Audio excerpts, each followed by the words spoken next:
Hey, Bassy Brains, Kirby here, aka Darkwing Disc, and I am alongside Ollie DePina, and welcome to episode 17 of the K.O Disc Golf Show. Episode 15 or 17 is the Pidgeotto episode. I loved Pidgeotto. He was definitely one of the cooler, mid-tier, mid-evolution Pokemon. There was definitely a trend a few years ago where a bunch of the random fuckboys were trying to get the Pidgeotto style haircut, where just the top part was wavy. So my roommate at the time, we used to kind of pick on it, being like, look at all these Pidgeottos in the wild and that kind of thing. Famous players to wear number 17. Shohei Ohtani, the baseball unicorn. He's probably one of the best to ever do it. Devontae Adams, Keith Hernandez, who maybe most famously is from an episode of Seinfeld and not known for playing with the Mets and all the other teams he played for. Phillip Rivers, the Todd father, Todd Helton, Scott Rowland, and current Red Sox player to be wearing number 17 is Tyler O'Neill. Nathan Eovaldi from 2018 to 2022 wore number 17, and he really kind of pushed the Red Sox through and kind of helped them win the World Series that year. And then one of my favorite relievers from the kind of early 2000s is Manny Del Carmen, and he also wore number 17. And he was not a really notable Red Sox reliever, but when I was playing MLB The Show 2006, 2007, 2008, he was one of my favorite guys to pull out of the bullpen and use, because he just had a great fastball and then he had a pretty good slider, and I was I'm lights out with this guy. So he's one of those weird players that never really did much, but you're still just a huge fan of, kind of thing. So sick. That's awesome. One of my favorite number 17s is going to be from the Giants, Wan'Dale Robinson. And then also my older brother, Max DePina, he rocks the number 17 for his Australian football team, Yarra Glen. So big shout out to Max DePina, probably my favorite number 17. Yeah, that's so cool, dude. So you said your brother plays football in Australia? Yeah, Australian rules football. So it's called footy, and it's similar rules to kind of like rugby, looks like more, but a lot bigger field, a lot more running. And he's been playing for, I forget exactly how many years, but I randomly went down to spring break one time when he was in college and was flipping through channels and found that. Did some research. Seattle had a team. He ordered a rule book, ordered a ball, and just started playing a bunch. Went out to the Seattle team, tried out, saw that the U.S. national team was doing tryouts, and so he tried out for that, made it to that, and yeah, so he's been having a lot of fun playing with that. He's over there playing now, and he's back in the States this week for they have I forget exactly where, but there's another U.S. He's for the U.S. Nationals. He's doing it. So. Cool. That's awesome. How's your week going, man? How are you? Good. Like I said, my brother's here, so that's always good vibes. He's probably the person I'm closest to in my family. He's a professional athlete and all that thing, so it's really cool to be able to push myself with that. When I was doing swimming, he also did swimming, and it was fun pushing myself, trying to get to where his times and records were. So, really great role model, really great person. So happy to have him home. It's a slow week-long work week. Roxy's been in Chicago, so it's just been kind of me hanging out, and I was I'll just work a lot, and makes it easier for that. And but yeah, it's been a good week. How about you, Kirb? Good. Yeah, going really good. I went to Swamp Cow Kava. Shout out to them. They're actually the sponsor of this episode. They're a new kava bar out in Belltown that Matt Ray and his wife Linnell and a few other people have opened. It's beautiful there. Matt's been working on a really long time on the interior of the place and kind of getting everything together. So if you're in Belltown, swing by and, just say hello and say what's up and check it out a little bit. They have board games. It's a really, really cool atmosphere and a really nice hangout space. So, yeah. Yeah. If you're from the South and you're playing a course north, easy spot to check in on the way back from Seattle, same vice versa, going the other way. I know I'm about to check it out the next day off I have, so I'm excited to go check them out. Yeah, for sure. But yeah, we'll get right into the White River Open recap. White River Open down at White River in Auburn. I came in second place after kind of a cruddy first round. Ollie, how was your overall experience there? I'd say out of the last few tournaments is definitely the hardest tournament for me. Not I'd say just the putting was mostly it.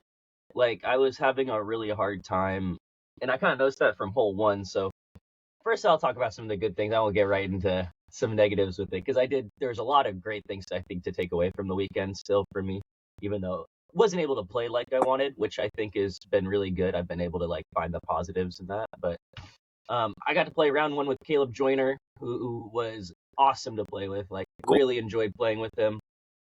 First time getting a chance to play with him, but I've seen him at tournaments all the time. Comes over from Yakima. Lit up the course, neg 10 the first round, and it was super awesome to see, like, kind of just like the way he composed himself, the way he like just was kind of laughing, chuckling through the entire round, and like, was it whether he had a good shot or a bad shot, the way he was able, like, it wasn't like he had one like perfect driver, like they weren't easy birdies he was getting. Like a lot of his birdies were like really obstructed putts, or like his pars were like really fought for. So he had a really really cool round, and really enjoyed playing with him. And then play with Devin as well, which was awesome. I played with him both rounds, and that was really cool. And Devin's really good people. He and I chat a lot about Power Rangers and that. So anytime I see Devin, it's always kind of cool because it's hard. I don't get to geek out about Power Rangers with a lot of people. So having somebody that kind of pops in, and I'm like, oh hey dude, did you see this thing? Oh, we talk about this and that. So it's always fun. Yeah, he was like, oh, I got to find Kirby. I got something for him. And I was like, yeah, oh. And he was wearing his Power Ranger shorts, and I was like, okay, this has got to be good. I was like, I knew it. Yo, he gave me this like Power Ranger card.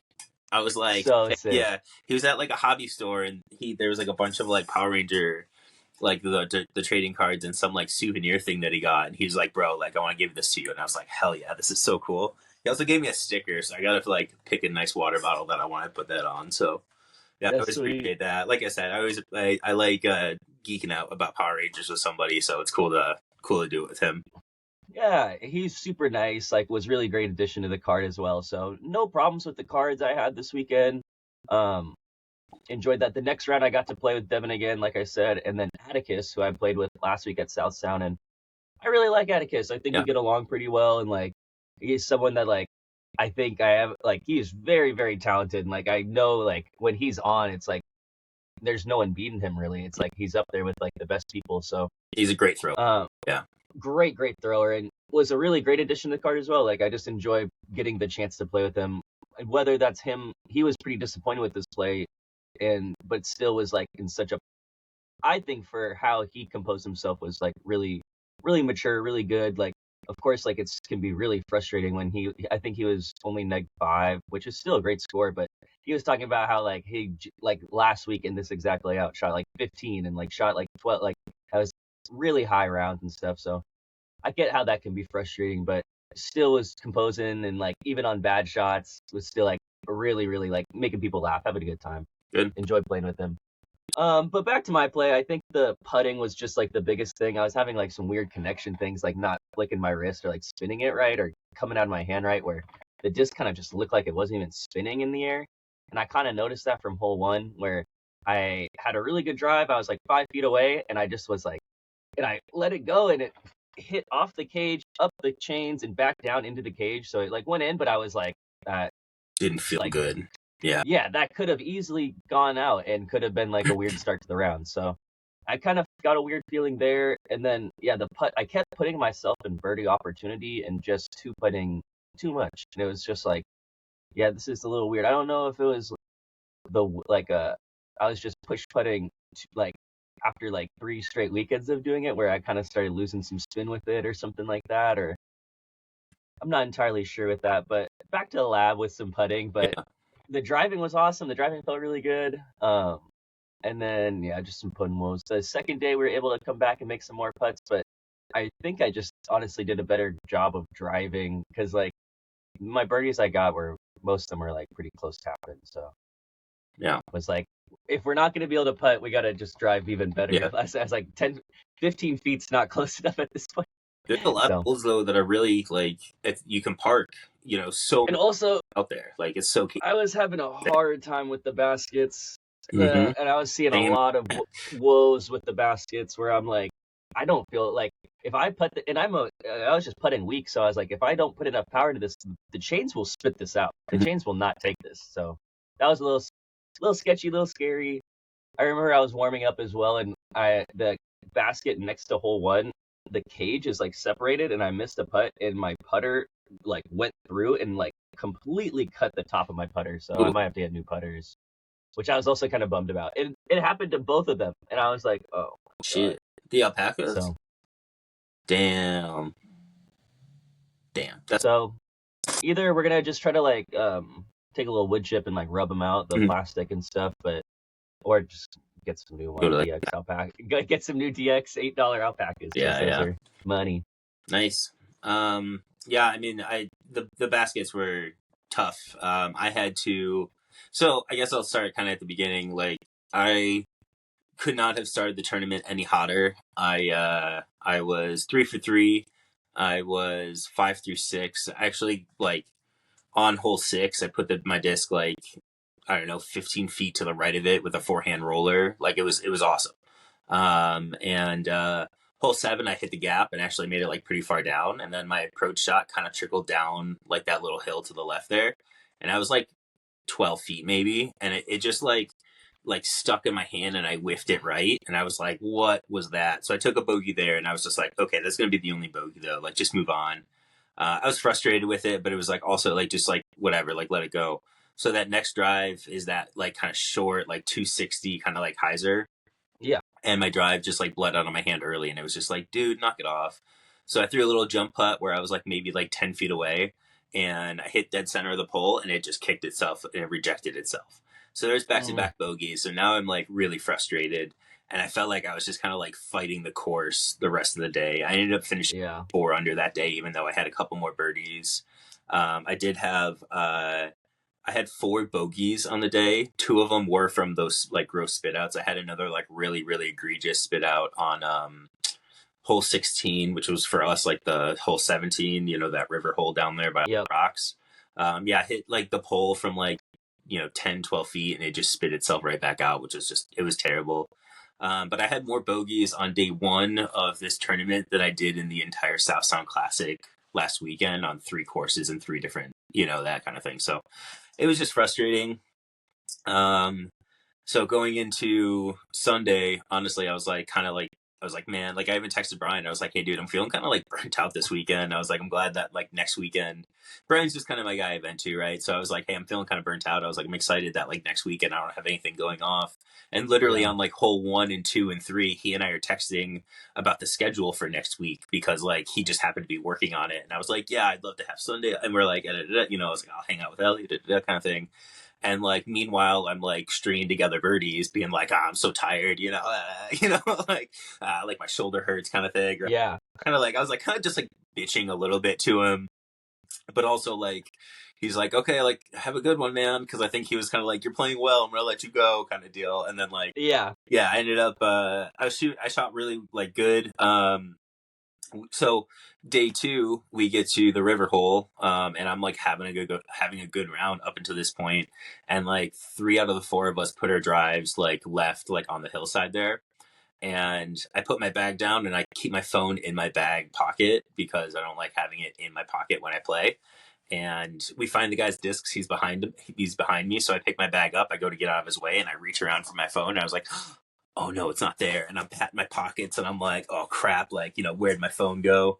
So like he throws, and like I had one of the other guys like calling my phone, and there was like 2 guys over there helping me, and like thankfully like we found it like pretty quick. But in that time of like me losing my phone, I had to like throw my approach shot on that hole, and I was like sweating just from like, I'm like, oh my god, I think I lost my phone. Like this freaking sucks. Like I'm not going to be able to keep score for the rest of the round. I don't know what the scores are.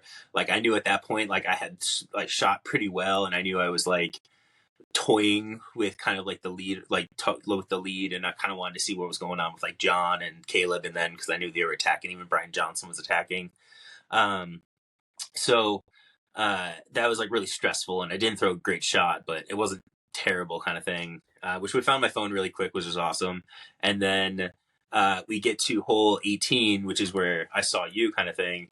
And that last putt was like, that was it for me, man. That was like my moment of that tournament. I felt like too, because like up until that point, like I had just thrown good tee shots, but I didn't feel like I actually hit any like good putts. Like all the putts that I made that were like birdies or pars were all like pretty expected, you know what I mean? Like they were all like 25, 28 feet and like nothing like so like, wow, I can't believe like that was an awesome one. Like that putt, like Yeah. I was thinking about this afterwards. Like if that putt on hole 18, if I do that day one on hole 7 or hole 6 and I make a big putt like that, I think my momentum carries me through the tournament. And I think I need to kind of think more like that sometimes, you know, like I need to kind of think like the momentum's on your side, even on a bad shot, you know, the Yeah. momentum's still on your side because there are like, I was trying not to think this, but there was definitely like when that second spit out happens, it's like this course is against you right now. And that's like that, you know, like there, I'm not, You're in your head at yeah, that like I'm point. not Yeah. doing anything positive there. You know what I mean? So I think that's going to be something that I kind of try to focus on, like in the next couple of tournaments, is like, hey, like no matter what, like the momentum's on your side because this next shot's going to be good, and you know, and like kind of doing that going forward. So I will say for this tournament, you know, it just when running a tournament, I think like communicating and over communicating is really important, and I feel like that was probably like the biggest mistake or biggest flaw of this tournament. Is I feel like there just like maybe wasn't enough communication on disc golf scene.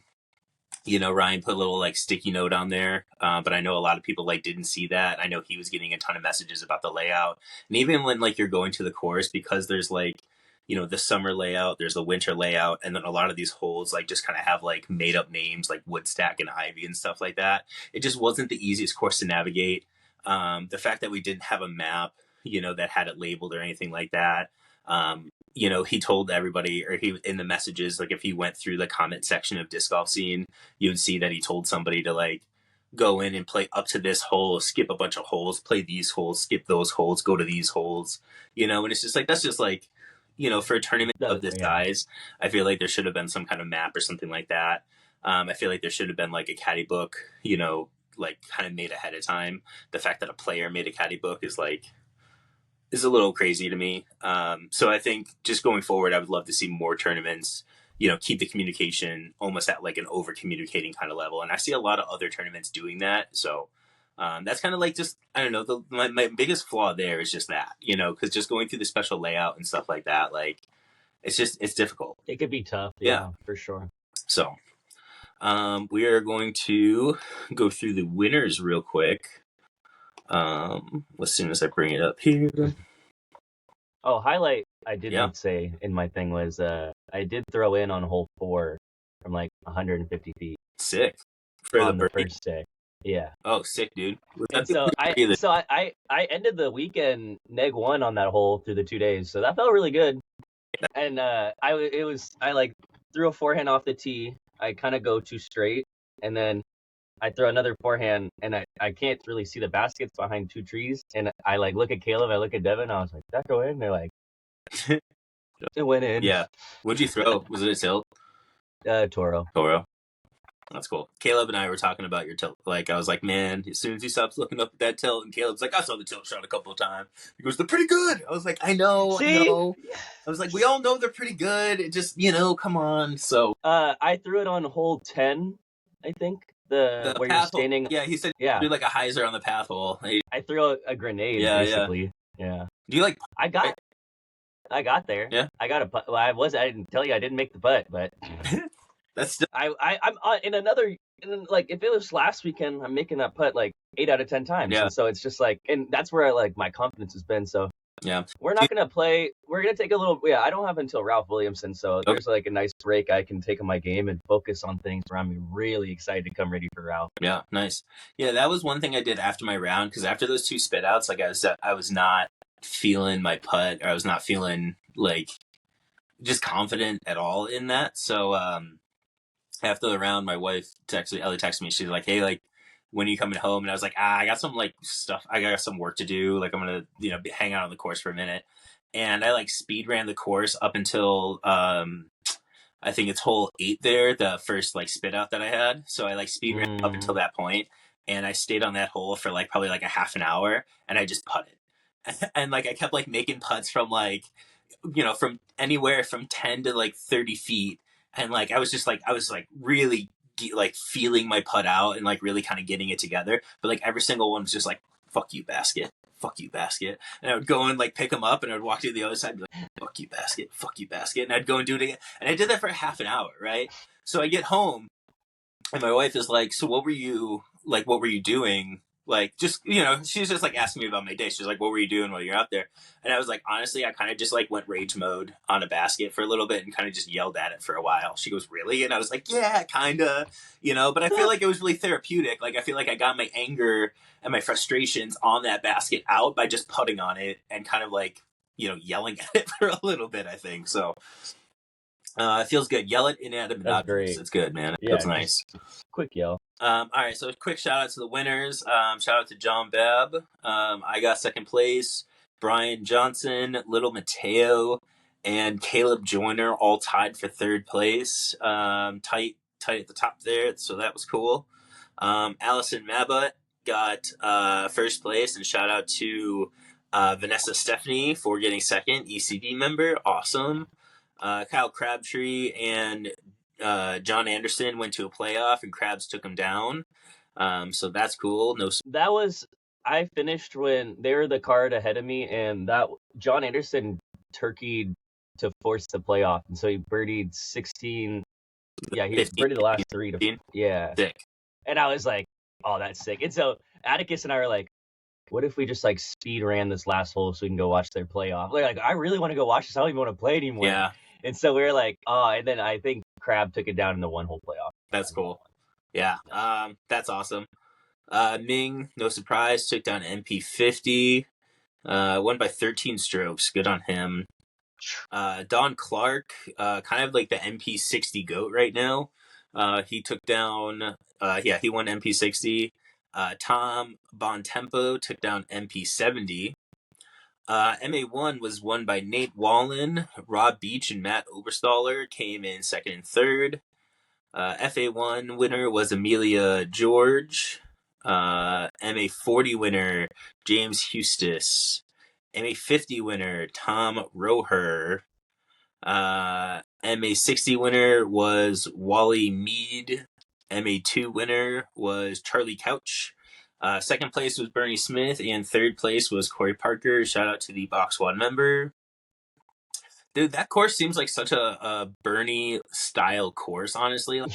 And there's a lot of not super long, but totally straight shots that kind of finish to the right or finish a little bit to the left kind of thing. So I feel like it's a course that's kind of like primed for a Bernie style of play, honestly. I want to shout out another person in MPO, Tom Corella. I've gotten the chance to play with him a couple of times, but this is another course where I was like, I feel like, because Tom, he even will tell you he doesn't have like the most distance, but just whenever he's in, like, it just always looks like he's in range to throw it in or like be close with the putt or something like that. So he had a pretty good first round and finished neg 8 on the weekend. But every time I see him now, he's someone I'm like, let's go. Yeah. And then like, I remember we were driving to Shelton and there was like that standstill traffic and we were like driving like this basically the entire way in the traffic together. Yeah, it's I mean, like I said, man, that course, if you have controllable, like straight, shots, you can shoot really, really well there. You don't have to throw super far. Like, you really don't need much distance at all, honestly, to chop up a lot of those fairways and kind of like not steal, but you get a handful of birdies, that are kind of offered to you on some of those shorty ones, and some of those just like you hit the lines clean. And then on the longer ones, you just take your easy pars and you just hit your lines, like no problem, stay out of trouble the whole day. The MA3 winner was Atticus Obenberger. So, shout out to all the winners. I did look at the Packex Cup points last night because I was kind of curious if they were updated, and they were. And I only looked at MPO, to be honest, because I was just kind of being selfish, only looking at my own stuff. So for the Shelton Springs Open, I had to drop out because I pulled a muscle in my side on day 1. But because I still entered the tournament and I played one full round, I got 10 points, just for like being in it kind of thing. So that's my lowest point thing. That's not taken out. So that still counts. And even with that, like kind of quote unquote clunker, I'm still in third place for the Packex Cup points. Mm-hmm. So I think if during the Mountain View Championships, during that one or during Delphi, if I shoot well on both of those, like I think I should be in a really nice position for the Packex Cup, going forward.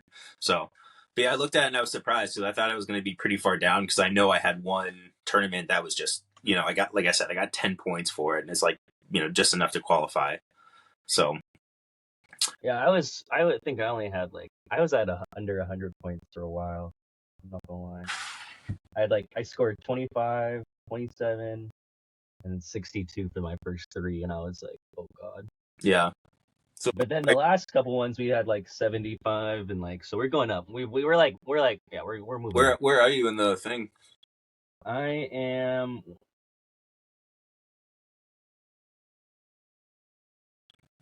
14th right now. Okay. I used to be I was in last though in MA1. Okay. Yeah. But 14 out of 20 something. 30 Is that for MA1 or for MPO? MA1. Okay. Cool. Yeah, so that was the one thing. So yeah, I'm officially done with MA1 basically, because if I wasn't able to get Packex points, I was debating just using the code to sign up for events. But then since they give me the points for MA1, I was like, cool, don't even have to make that decision. Everything's good. So that's cool. Yeah, I love seeing you in MPO, man. Honestly, I get, Caleb came up to me on Sunday, and it's a common thing now for people to come up and be like, yo, I played with your boy Ollie, the other day, good guy. And I'm like, yeah, I know, like I'm sick of hearing about how great he is. Get out of here, so. No, but people love having you in MPO. You're good vibes on the cards and stuff like that. And you're it's like I've told you a bunch of times. You have the arm talent. It's just about putting it together on the course, kind of thing, which you're figuring out. So, yeah, appreciate that, happy man. to see you in MPO. Yeah, I think this was one of the first weekends where I felt like people I don't know. It was I don't know. The first few weekends, I was like, I don't think anyone really knows who I am. They just see me. They see me. They see my rating, and they're like, what the hell? Mm-hmm. And now it's oh, they know who I am. Yeah. And it's a very good mutual respect and vibe. So it's been pretty fun. I've been enjoying it so much. Yeah. I've said it for a long time that the only difference between a 950 MA1 player and a 950 MPO player is the 950 MPO player has a lot of confidence in himself and has a little swag that says hey, this weekend I could do it and I could pop off and be that guy. And the MA1 950 player doesn't have that kind of killer instinct and kind of have that vibe of, I don't know, I don't really belong there, that kind of thing. And you've already, in the few tournaments that you've played, have already kind of had that vibe of no, I belong here. I'm cool. I can hang. So Appreciate it's that, great. Man. Just keep doing your thing, man. Moving right along, we're gonna get into my Worlds updates. So I'm going to Worlds. I don't know if I've actually told you about any of this. So I'm gonna mostly just use it as me kind of talking to you about it. But yeah, I'm going to Worlds. Or I'm going to Lynchburg, Virginia. It's Lynchburg and Bedford, Virginia kind of area. Okay. Finding hotels sucked. There was just no okay hotels that were at a decent price. All the hotels were going to be for the 9-10 days I'm going to be out there. I was looking at $1,300 to $1,700, just for the hotel stay. And a lot of those hotels all said full of cigarette smoke, full of bugs and stuff like that. I was just these are all nasty. And a lot of the other hotels were kind of booked up and that kind of thing already. Plus, I was going to have to rent a car in that. So I got a little creative when it came to accommodations. So the plan right now, and this is in motion and happening. I'm going to fly out there. I'm going to land, I think the week before or something like that. I'm going to take an Uber to the closest U-Haul. I already have a reservation made. And I'm going to rent a U-Haul van.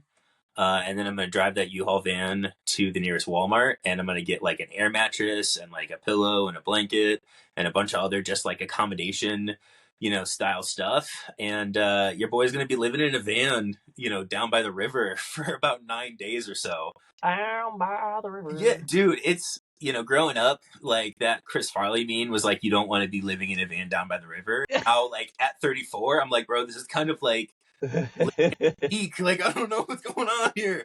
I'm living the dream. Honestly, I kind of am though, and you are though. It feels really cool. I'm I wouldn't say terrified. I mean, just nervous, I guess, more than anything. Excited. It's an excited nervousness kind of deal. If you weren't excited and nervous, I don't think you'd really be you wouldn't be living in the moment, like you wouldn't be there and like present and like feeling it for real what it is, and because it's just exciting, dude. I'm excited to root for you. I'm like telling people I'm hyped for you, man. I think it's gonna be great. Yeah, thank you. Yeah, so if you have any ideas on like how I can make living in my van, in a U-Haul van for 10 days, the most comfortable possible, please comment below. If you have any ideas, I'd love to hear them. Right now, like I said, the plan is to kind of just do like a Walmart run and like a Dollar Tree run or something, and just kind of get all the stuff that I need. There's a gym, a Planet Fitness nuts. There's a Planet Fitness by the two courses that I'm playing, and I already have a Planet Fitness membership that allows me to kind of go to all the Planet Fitness Easy. wide. So I have a place to shower and kind of use the bathroom and do that kind of stuff. So I have a lot of it kind of thought out. I'm pretty excited. My wife told me it was actually pretty smart, which I was like, I really rarely hear that. So hell yeah. Yeah, like I said, man, comment below, if anybody has any ideas of like stuff I can do to kind of make it as comfortable as possible, or if you have any like tips or tricks, because I'm super open to all of them right now. Because like I said, I don't know what the hell I'm doing. I'm kind of just like rolling with it, right? So you have a hammock. You always hang it up in the back of the U-Haul. That's not a bad idea. I mean, I'm going with the air mattress route because they have self-inflating air mattresses. I went to Walmart the other day actually. That's true. And stuff, because like I'm also trying to do it like I'm saving a lot of money by doing this U-Haul play. So I'm trying to like I don't mind like getting like some stuff, but like at the same time I'm trying to keep it like budget friendly as well, kind of deal. Yeah. Like that's kind of the key. So I think one of the other things I'm going to try to do for this, and if I say it on here, it'll help me kind of commit to it a little more. I'm going to do like a little vlog series where maybe like every day, I'll do like some like videos and pictures, and maybe every day or every other day on my personal YouTube, I'll post like me living in a van at Worlds, kind of doing my practice rounds and stuff like that. And maybe I'll do like that, some kind of like little like vlog series of me kind of like living in a van and that kind of thing. So we'll see. I love that. Yeah, no, definitely do that. People want to see what you're doing. What a little look on the day-to-day looks like going to Worlds or something like that would be pretty sweet. Might be fun, sit shop and, upload the videos or something while I'm charging up battery packs and stuff and that kind of thing. So yeah. Cool. Yeah, moving right along. So Ollie and I are going to talk about some stuff that we got going on for the channel, which is really cool. We want to do some like giveaways. I have a ton of discs that I'm just kind of like not doing anything with. So currently, if you get us to 100 subscribers here on our YouTube channel, we have a Horizon FD, the Showstopper 2. I think Ollie has that with him somewhere. It's cool if you don't have it with you right now. So that's going to be one of the giveaways. We're going to be giving stuff away like all the time. Actually, like so there you go. We're going to do that Showstopper 2. That's going to be the giveaway. So I think we're currently at like 97 subscribers. Are you throwing that one in too? I am throwing in the Showstopper 1. So this is going to be for the first one, we're doing a little double Showstopper, showing Ella Hansen some love, some real Seattle. Very cool. Disc golfer. And then, and that's from, I think this is from Ella Hansen too, so a little extra caveat on that. Yeah, that's a big one. I didn't see too many pinks, so that's awesome. So definitely, get us up to, 100 subscribers. As soon as that happens, we're going to be giving those away to one random subscriber. I'm figuring out how to articulate the giveaway post. And we're going to, once we get that, we're going to figure out exactly what we're going to do, but probably something to do with like subscribe it on YouTube and then maybe like something like that. Yeah. We'll figure it out. But the details will be on the Instagram. So make sure you follow KO Disc Golf Show on the Instagram as well. Totally. Yeah. But for this episode, I want to give away this tactic. I got this, I think, in a mystery box or something like that. It is a classics or a regular soft EXO tactic. What I want you to do, just to kind of be a little silly, is I want you to comment down below, comment on this YouTube video, and I want you to comment Dragon Zord. And if you comment Dragon Zord, I'm going to go in there and pick one of the comments, and we're going to give this tactic away to one of those random people. Dragon Zord from the Mighty Morphin Power Rangers. That's right. But yeah, I have this nice stack of discs that I kind of just want to give away to people. There's some really good stuff in here. Got like a Sky 4, Team Discmania stamped, Function, Razor Claw 3. I'm going to explain in a little bit why these Razor Claws are going to be like super valuable coming up. We got, what is this, the Color Glow Sea Line Vanguard, the special edition Tactic with the, what is it, the Neoplastic. Oh, that The sounds Last awesome. Howl, this is that new swirly PD. That's a really pretty one. That's pretty. I have this, I have another showstopper, which is like absolute freaking gem of a showstopper. That foil is That little crazy. Oh order my, the too, back yeah, looks dude. sick too. And then for like a special giveaway, and I don't know which special giveaway, I have this last Cloudbreaker, absolutely freaking gorgeous, like Wildberry Swirl. So yeah, we're gonna be doing giveaways like all the time. But like I said, comment Dragon Zord, and we'll get out that soft Neo tactic to you.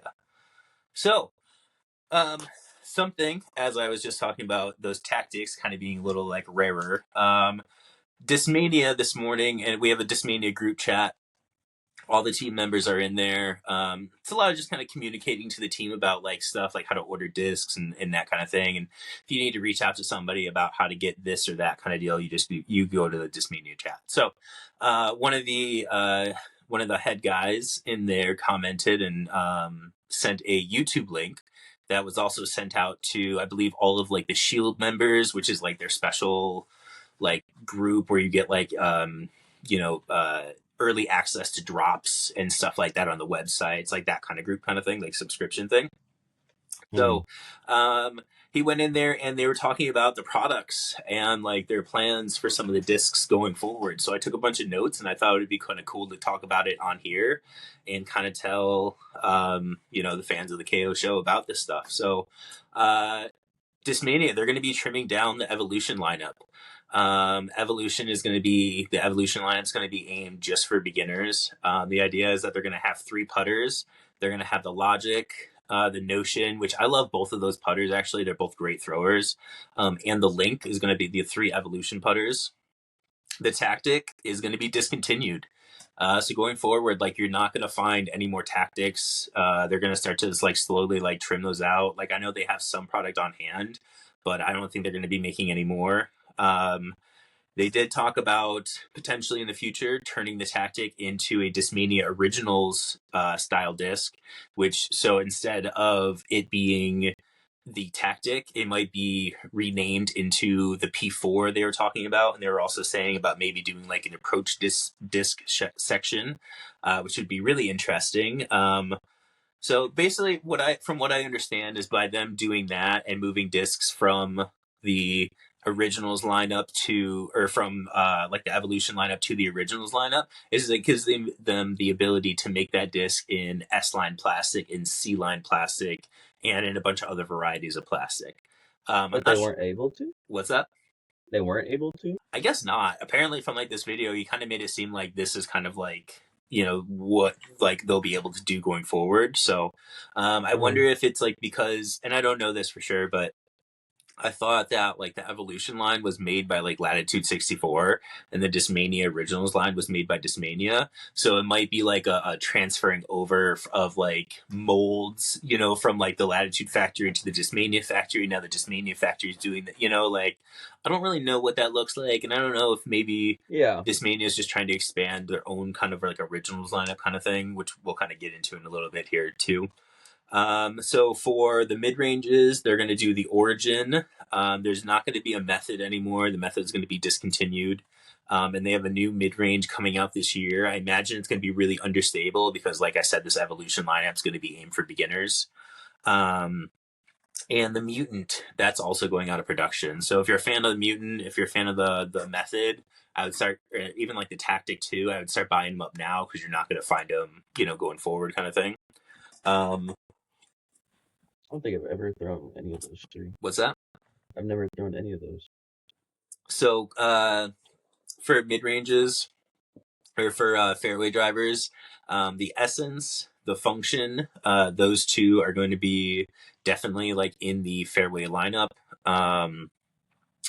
They said that Instinct is going to be going to the Originals line, which will be interesting because they were saying about maybe turning the Instinct into the FD1 and then retooling the FD1 into an FD2, or just changing the name of the FD1 into an FD2. So that'll be really interesting. And then they said the Splice is going away.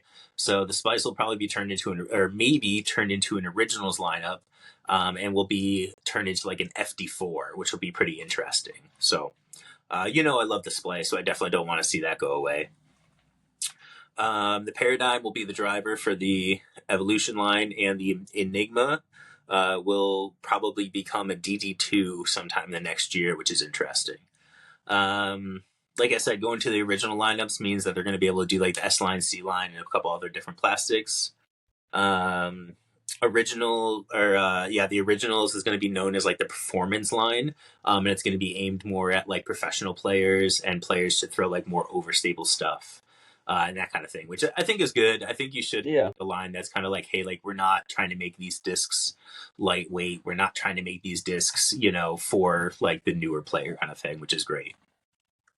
And then they also said that the active line, which has a lot of kind of like the, I think like the Chinese made discs and that kind of thing, those are officially going to be discontinued, and they're not going to be making any more of those going forward. And then they said that they're going to start doing a new kind of thing called the Discmania Premier. They specifically said that they're going to have like the DD3, the P2, the PD, the FD, and kind of focus on some of like their bigger molds. They're going to start this year with 3 molds in the Premier line. It sounds like it's going to be some kind of like different plastic blend, or some kind of different way of them like infusing the plastic. Maybe think of like tone plastic from was that Clash or whatever is doing that kind of thing. So like that's like one idea that it kind of made it sound like it was like that kind of thing. One quote that I kind of wrote down that I thought was interesting was, it's not just one technological advancement and bump it to we can't just make one technological advancement and bump it to Premiere. It's going to require multiple advancements. So not exactly sure what multiple advancements means. That's kind of interesting. It sounds expensive though, right? Like, I mean, you see, like, I know there's the Clash two-tone, and then there's Latitudes coming out with Project Grip with Kristen Tatar, and it just seems like they're trying to advertise that they're like all this new stuff where it's like, it doesn't really seem like it could be that much different than like just a different plastic frisbee. Yeah, I think it's all like marketing stuff, but yeah, I mean, if Latitude is doing the two-tone thing, there's no reason why Discmania couldn't like jump in on and use that. And at that point, I mean, like, you see Dynamic, like, how much was the General? The General was like $35 or $38, like, stuff. Almost $40. Yeah, so I mean, like, is that what the Premier line is going to look like going forward? Are those going to be $40 discs? Like, I think that's definitely something that's real thought, be looking into going forward. So I just thought that was really interesting. Other than that, we don't really have a tournament to look into for next week because we both have the weekend off next week, thank God. Then the week after that will be the SeaTac Open that I'm going to be playing in, and then I head out to Worlds. So we're going to keep everything kind of updated and rolling, as we go. Like we said, every Tuesday we're here, no problem. Yes, sir. All right, moving into kind of the conclusion of our show here. It's trivia time. It is Ollie's turn to ask me trivia questions. So, Ollie, what do you got for me this week, bud? We're going to do I'm going to give you some like A, B, C, D. I'll give you 4 options to pick from. And I'm going to ask you a question on some Red Sox trivia. Kirby is a big Red Sox fan. Yeah. See it behind his head right there? Yep.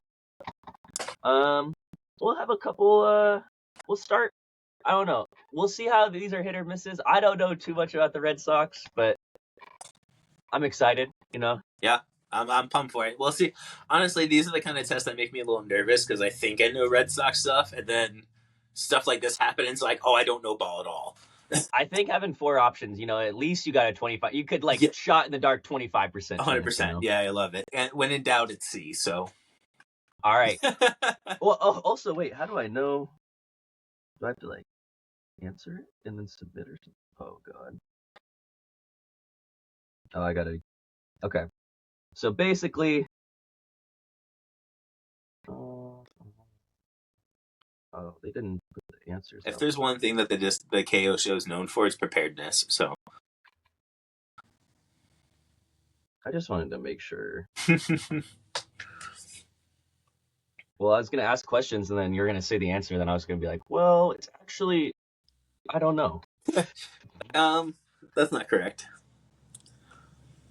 Okay. We got, in what year did the team first adopt the nickname Red Sox?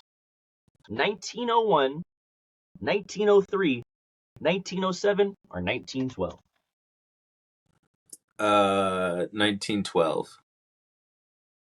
1907. I thought you were gonna get this. I was thinking I was gonna throw a curveball and change the order, but I think that would have been too obvious. But I was like, when you're like, when in doubt, it's always C, and I was like, I think it is C this time. No, so that one, in my mind, I thought it was later because I know they came in as like they were like the Boston Browns and like the Boston Braves at one point, like that kind of thing. Yep. So I wasn't sure how long. I thought it was later than that. But all right, cool. All right, 0 for 1. That's fine.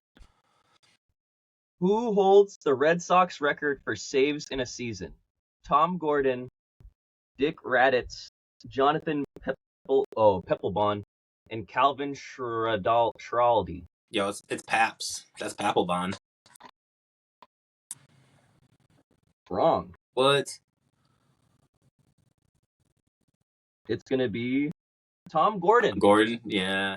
He had a couple of 46 saves in the 1998 season. How many? 46 saves. Oh shit. Yeah, because I knew like Papelbon had a couple of like high 30s, like low 40 save seasons. Like he was Papelbon might have the most career saves for the Red Sox then, because he was good for a long time. Hell yeah. I'm kind of learning stuff too. This is kind of fun. Papelbon's kind of a dickhead though. Like he has a lot of like really just like, you're like, God, why would you say that kind of thing? Like Which Red Sox outfielder holds the AL record for outfield assists? Dwight Evans, Harry Hooper, Darren Lewis, or Tris Speaker? Say those again. Dwight Evans, Dwight Evans, Harry Hooper, Darren Lewis, or Tris Speaker? Is it the first one? Dwight Evans? Yeah, is your answer? It is Tris Speaker. Oh man. Tris Speaker had 35 outfield assists in 1909. How'd you not know that, dude? I know, yeah. Well, Tris Speaker is the only like true fire Hall of Famer on that list. I probably should have just assumed it was him. But I knew Dwight Evans had a couple of like sneaky, really good years, and he was a good defensive guy. Damn, 0 for 3, man. All right, number 4. Who holds the all-time ML record for ERA? We got Cy Young, Pedro Martinez, Dutch Leonard, and Babe Ruth. Is it Pedro? It is Dutch Leonard. Dutch Leonard? There's no way between those 4 names anybody... I know, I was like, oh, this is like...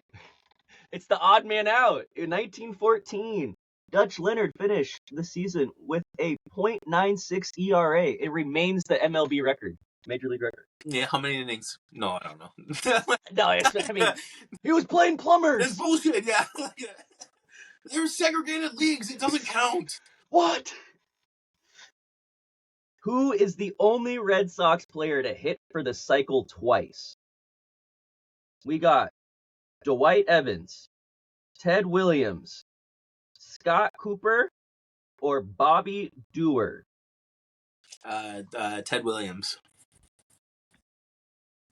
You sure about that? Yeah, I went over, didn't I? Bobby Dewar. Each of these players hit a single, double, triple. They each went for the cycle, but only he did it twice. It's been done 19 times by a member of the Red Sox, but Bobby Dewar is the only one who did it twice. The most recent Red Sox to hit for the cycle was John Ballantyne in 1996. I mean, maybe someone else did it before that, but... I mean, the cycle is a pretty rare thing. Like, you really don't hear very many of them, but...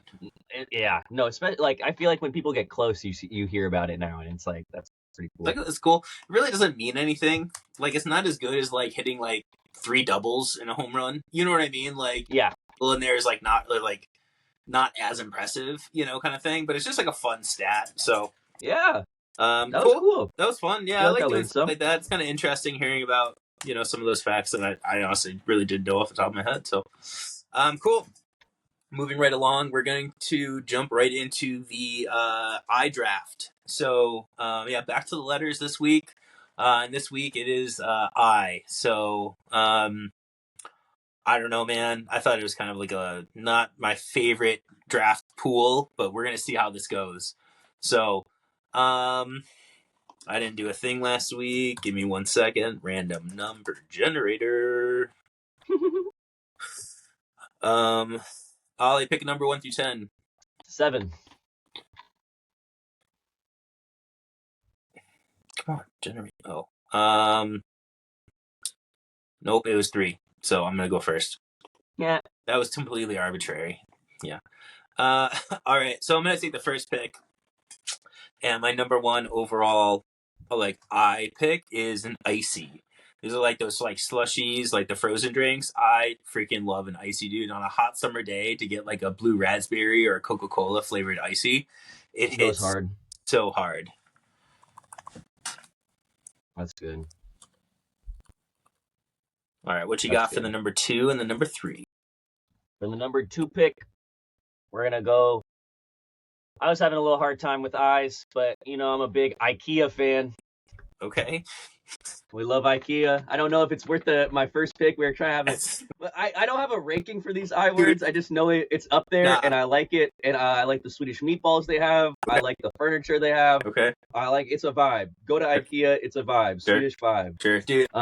This whole draft is going to be just a giant shit show, so I'm all about it. Let's go. Well, I'm excited to hear like Lucas or Zach's draft because Zach's come. Yeah, they've been killing bangers, dude. Like, I like hearing what people think for their ideas or our big misses. Like bagel sandwich was the big miss last time. I was dude, from CH Sports, man. I was like, man, that is a good call for sure. Huge call. Yeah. All right, what you got for number 3? I'm just gonna go with ice. I love ice. I put it in my water, put it in everything. Yeah. I'm a big ice guy. Ice in my veins. Sorry. That was my next pick. I was like, all right, I was gonna sneak through the next one. Yeah.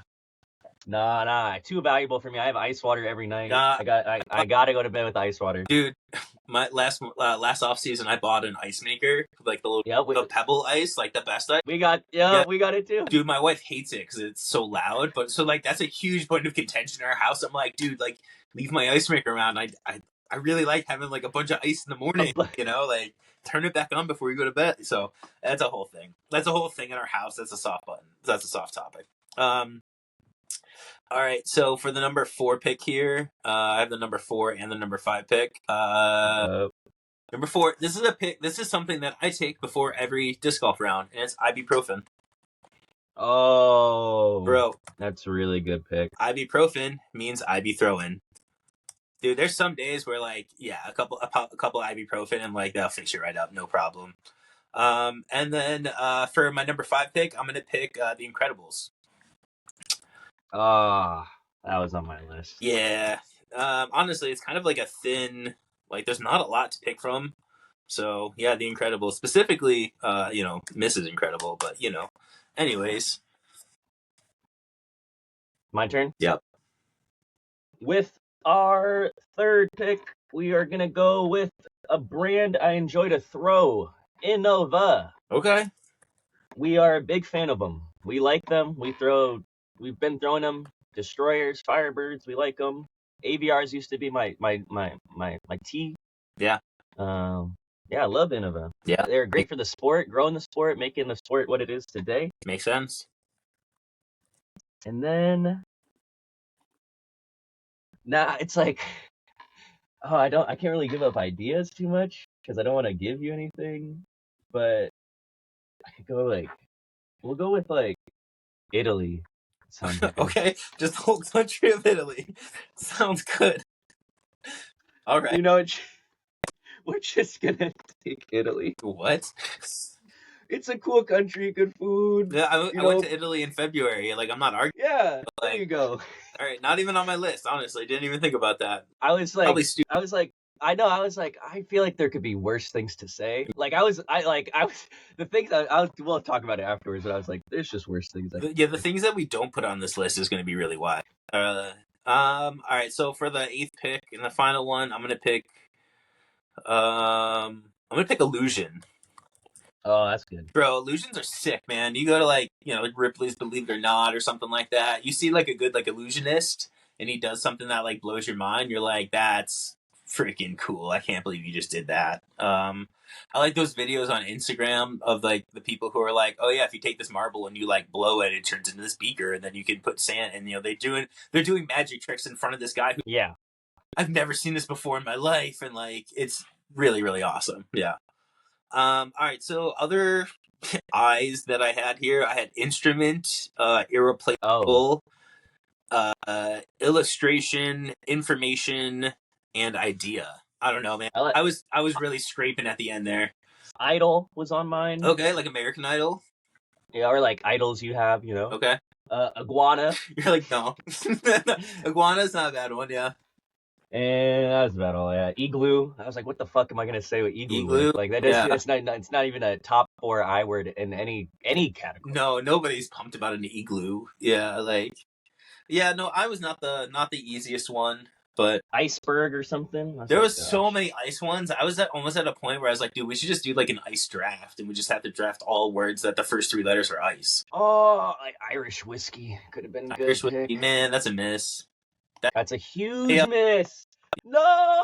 Layup for Zach. You went Italy instead of Irish whiskey. Don't you feel stupid?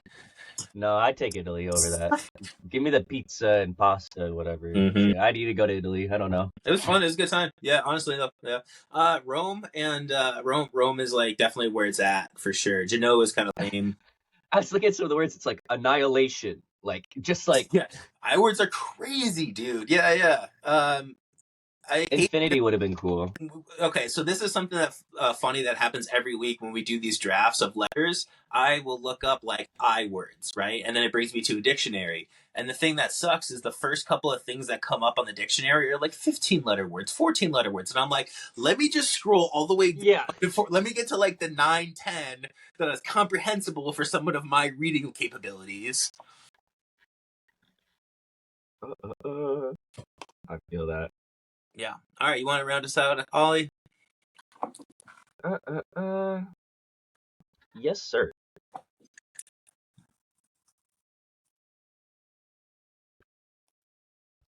I don't have really a quote for this one, so I'm just going to see you at episode 18. Aim high, shoot low, and we'll see you next week. Peace. Bye, everyone.